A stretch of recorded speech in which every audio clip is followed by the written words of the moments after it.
Hello दोस्तों, स्वागत है आपका अपने यूट्यूब चैनल पे। मैं आपका दोस्त जितेंद्र सिंह एक बार फिर से स्वागत करता हूँ। काफ़ी दिन हो गए थे, यानी कोई वीडियो नहीं आ रहा था क्योंकि टाइम का अभाव होने की वजह से वीडियो नहीं आ रहा था। और जैसे कि आपने देख लिया होगा कि आपके राजस्थान पुलिस कांस्टेबल के 10,000 पदों की वैकेंसी आने वाली है, जिसकी यानी कि आज 31 तारीख को बता रहे थे कि आपका नोटिफिकेशन जारी हो जाएगा। आज या कल तक आपका नोटिफिकेशन जारी हो जाएगा। इसके बाद यानी कि हम चर्चा करेंगे कि आप जो भी नई भर्ती आ रही है तो विद्यार्थी किस हिसाब से तैयारी करें, क्योंकि असमंजस में रहते हैं कि हमें तैयारी किस प्रकार से करनी है और कम समय में सिलेक्शन किस हिसाब से लेना है। जिन विद्यार्थियों की सीईटी में यानी कि 40% अंक बन रहे हैं वो सभी अप्लाई कर सकते हैं। साथ ही में हम इसमें चर्चा करेंगे क्या पहले फिजिकल होगा या पहले एग्जाम होगी, इन सभी की चर्चा करेंगे, तो एंड तक बने रहिए। आज हमारे साथ है आशीष कुमार शर्मा, जो जोधपुर कमिश्नरेट से भर्ती है और इनका गृह जिला है चूरू। तो आज हम इनसे चर्चा करेंगे किस हिसाब से इन्होंने तैयारी की थी और आपको यानी कम समय में किस हिसाब से सिलेक्शन लेना है। तो आशीष कुमार शर्मा, आपका स्वागत है हमारे यूट्यूब चैनल पे। तो आप अपने हमारे दोस्त स्टूडेंटों को बताइए कि किस हिसाब से आपने तैयारी की थी, आपका कौन सा अटेम्प्ट था। प्लीज आप अपने। हेलो, नमस्कार। मेरा नाम आशीष शर्मा है। मैं बीकानेर ज़िले से हूँ। मैं भर्ती ज़िला जोधपुर से हूँ। ये मेरा दूसरा अटेम्प्ट है और मैंने तैयारी सेल्फ ही की है। मैं तैयारी के लिए सूरतगढ़ रहता था, वहीं पे मैंने भाटिया आश्रम कोचिंग संस्थान से टेस्ट सीरीज व अन्य ऑफलाइन साधन प्राप्त किए व वहीं पर रहकर ऑफलाइन कोचिंग लेकर सेल्फ ही तैयारी की। तो यानी कि आशीष शर्मा ने बताया कि इन्होंने यानी तैयारी सेल्फ की थी, क्योंकि बहुत से विद्यार्थियों का ये भी रहता है कि सवाल सर कोचिंग करे या नहीं करे। तो आशीष शर्मा बता रहे हैं कि इन्होंने यानी कि सेल्फ तैयारी की थी। तो वो विद्यार्थी पे डिपेंड करता है कि आप यानी कि अपने हिसाब से, कि अगर जो विद्यार्थी सेल्फ करते हैं तो सेल्फ भी कर सकते हैं, और कोचिंग तो एक माध्यम है कि कोचिंग कि जिस हिसाब से यानी को अपने को पढ़ाने का तरीका वो पता चल जाता है, किस हिसाब से तैयारी करनी है। बाकी सेल्फ भी बहुत बेनिफिट देता है, क्योंकि अभी इनका सिलेक्शन पिछली जो भर्ती है 2023-24 वाली, इनमें सिलेक्शन हुआ है। तो उन्होंने यानी कि सेल्फ तैयारी की थी और भाटिया आश्रम, साथ में भाटिया आश्रम ज्वाइन कर रखा था। तो आप बताइए आपने कौन सी बुक पढ़ी थी यानी कि विद्यार्थियों के लिए। मैंने बुक वगैरह तो राजस्थान जीके के लिए तो दीनदयाल पब्लिकेशन की बुक पढ़ी थी, हिस्ट्री, पॉलिटी और जियोग्राफी और आर्ट एंड कल्चर के लिए।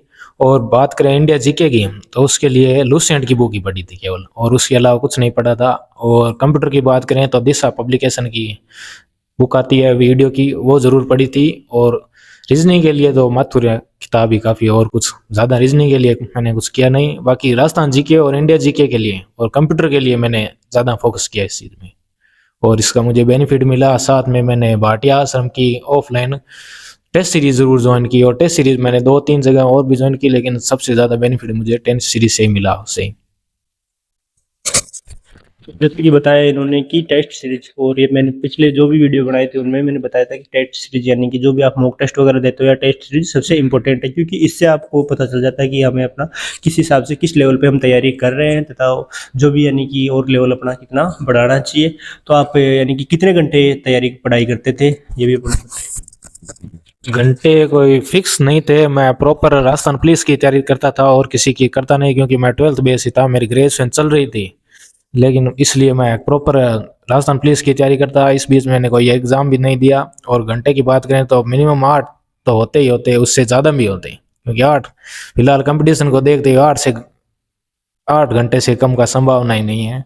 तो एक यानी कि स्टूडेंट का बहुत ज़्यादा सवाल रहता है कि एक के साथ दो तैयारी, यानी कि जैसे अभी पटवारी के फॉर्म चल रहे हैं, राजस्थान पुलिस की आने वाली है, वीडियो की है, तो क्या विद्यार्थियों को एक के साथ यानी कि दो तैयारी करनी चाहिए, या एक जो तैयारी कर रहे हैं उसी बेस पे अपनी तैयारी करना चाहिए।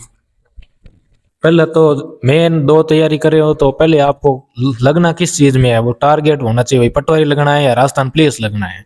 फिर आपने कोई भी टारगेट ले लिया तो उसका और दोनों का सिलेबस सेम हो, सिलेबस उस पर ज़्यादा फोकस देना चाहिए।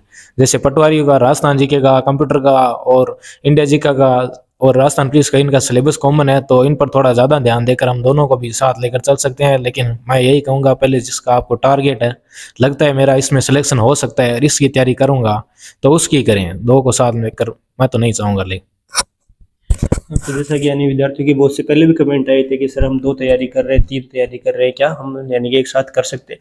अगर आपको लग रहा है कि यानी कि आपका सिलेबस सेम है, यानी 70%, 80% भी सिलेक्शन सेम है, तो आप 2 तैयारी कर सकते हैं। लेकिन मेरी तो यही है कि आप 2 तैयारी में बहुत यानी कि असमंजस रहता है, क्योंकि आप कहीं के नहीं रहोगे 2 तैयारी में। अगर एक लेके चलते हो तो एक में सिलेक्शन के चांस अच्छे बन जाते हैं आपके।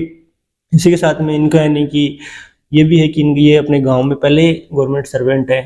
तो आपको कैसा लग रहा है कि आप पहले अपने यानी कि गांव में परिवार के साथ साथ गांव में भी है?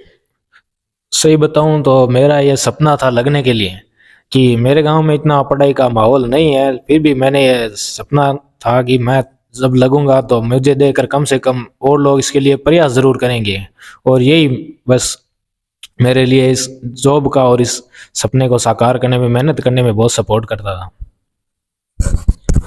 बहुत अच्छी बात बताई है कि अगर आप जो सपना देखते हो और उसको पूरा करना है तो आपको दिन रात मेहनत करनी पड़ेगी, क्योंकि अगर सपने देखने से ही आपके सपने पूरे नहीं होते, इसके साथ आपको दिन रात उसमें लगे रहना भी है। क्योंकि ये बता रहे हैं कि यानी गांव में पहला गवर्नमेंट जॉब में है इनकी, गवर्नमेंट यानी कि इन्होंने ये दृढ़ निश्चय किया कि हमें जॉब लगना है और उन्होंने एक पोस्ट हासिल की है राजस्थान पुलिस में, यानी कि कोई जोधपुर कमिश्नरेट से भर्ती हुए हैं और अभी फिलहाल इनकी ट्रेनिंग चल रही है। तो हमारे साथ बीच में अपने यानी कि किस हिसाब से विद्यार्थियों को तैयारी करनी चाहिए साझा कर रहे हैं। और साथ में अब जो आपके 10,000 पदों की वैकेंसी आने वाली है तो ये भी बहुत जल्द आपके आ जाएगी। 10,000 पद बहुत ज़्यादा होते हैं। साथ में जो विद्यार्थी यानी कि कर रहे थे कमेंट की सर वेटिंग लिस्ट कब आएगी, जो मैंने पहले वीडियो बनाया था उसमें बता दिया था कि 45 दिनों में वेटिंग लिस्ट आएगी और आपकी वेटिंग लिस्ट एक दो कोई जिलों की बची है, बाकी सभी की जिलों की वेटिंग लिस्ट जारी कर दी गई है। और अब बैठे मत रहिए, क्योंकि बहुत ही कम समय लगेगा आपको यानी कि सारी प्रक्रिया पूरी कराने में। और अब बात करते हैं कि पहले आपके फिजिकल होगा या एग्जाम होगा, तो हम आशीष शर्मा से पूछ लेते हैं कि इनको क्या लग रहा है और क्या संभावना है कि पहले फिजिकल होगा या एग्जाम होगा। मेरा मानना है कि पहले एग्जाम ही हो सकता है, क्योंकि पिछली बार तो 44,000 बंदे थे, इसलिए उनका फिजिकल हुआ। आपकी बात संख्या थोड़ी ज़्यादा हो सकती है, इसलिए राजस्थान पुलिस पहले पेपर कराने की कोशिश करेगी और फिजिकल शायद बाद में ही होगा, फिजिकल और मेडिकल।